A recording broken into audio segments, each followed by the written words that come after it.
Let me ask you something. You and a financial advisor walk into the same room. Same information in front of you. Same numbers. Same data. But they see something completely different. They see patterns. They see behavior. They see psychology. And that gap between how they think and how you think is exactly why most people stay stuck, while others build something real. Today we are going inside the mind of an independent financial advisor. Not the strategies they use, but the psychology behind how they think. And by the end of this video, you will never look at financial decisions the same way again. Chapter 1: Who is an independent financial advisor? First, what makes someone independent? A regular financial advisor works for a company. They push products. They follow a script. An independent financial advisor? They work for no one but the client. No hidden agenda. No product to sell. Just pure, unbiased thinking. And because of that freedom, they develop a very different psychology.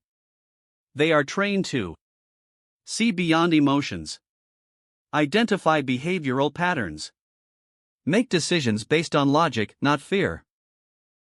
And here is the most important thing most people don't realize. Backhand index pointing right, their biggest job is not managing money.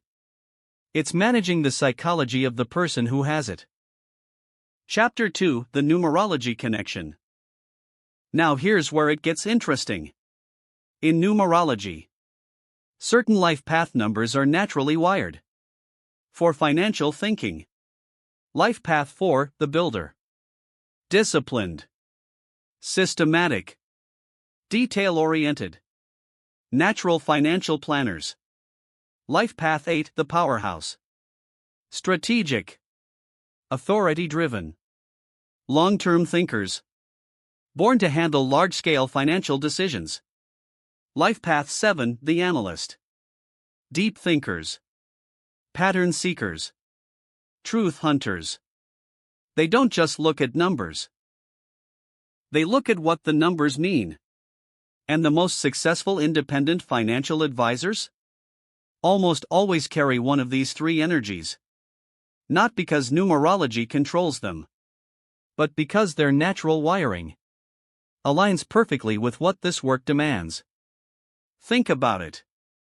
Financial advising requires patience, analysis, long-term vision, emotional detachment from money. These are not skills you learn overnight. For some people, they are simply built in. Chapter 3: Astrology and Financial Timing. Now let's go deeper. Astrology has always spoken about timing. And independent financial advisors, whether they know it or not, operate on the same principle. The best advisors don't just say what to do, they say when to do it. In astrology, Saturn represents discipline, structure, and long-term planning. The energy of delayed but guaranteed results. Jupiter represents expansion, growth, and opportunity. The energy of when to move forward. The most dangerous financial mistakes happen when people move during Saturn energy with Jupiter confidence. In simple words, when they take big risks during a time that demands patience. Smart independent advisors understand cycles, market cycles, behavioral cycles, and whether they realize it or not, cosmic cycles too. Because everything moves in patterns. And patterns can be read.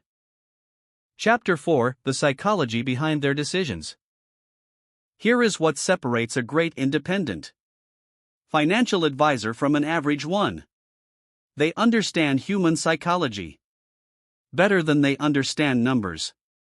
Think about it. Two clients. Same financial situation. One invests confidently. One panics and pulls out. The numbers didn't change. The psychology did. Great advisors know about loss aversion. People fear losing money twice as much as they enjoy gaining it. So they make irrational decisions based on fear. Confirmation bias.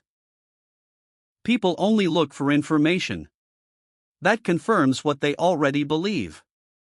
They ignore the data that challenges them. Herd mentality. People follow the crowd. When everyone is buying, they buy. When everyone is selling, they sell. Even when the crowd is wrong. An independent financial advisor is trained to spot these patterns in their clients and in themselves. Because the biggest enemy of good decisions is never the market. Backhand index pointing right, it's always the mind. Chapter 5: What you can learn from their mindset. So what can you take from this? You don't need to be a financial advisor to think like one. Lesson 1: Separate emotion from decision. Every time you feel fear or excitement about a financial choice, pause, breathe, then decide. Lesson 2: Think in cycles. Nothing stays the same forever. Good times end. Hard times end. The pattern always continues. Lesson 3: Know your number. Your life path number reveals your natural relationship with decision-making and risk. Align your choices with your strengths. Lesson 4: The best time to plan is when you don't need to. Independent advisors never wait for crisis. They build systems in calm times. So crisis never becomes catastrophe. Final message. The most powerful thing about an independent financial advisor is not their knowledge of numbers. It's their knowledge of people, of patterns, of timing, of psychology. And when you combine that with the ancient wisdom of numerology and astrology, you stop reacting to life and you start reading it. Backhand index pointing right, that is the real difference between those who are guided by money and those who guide it.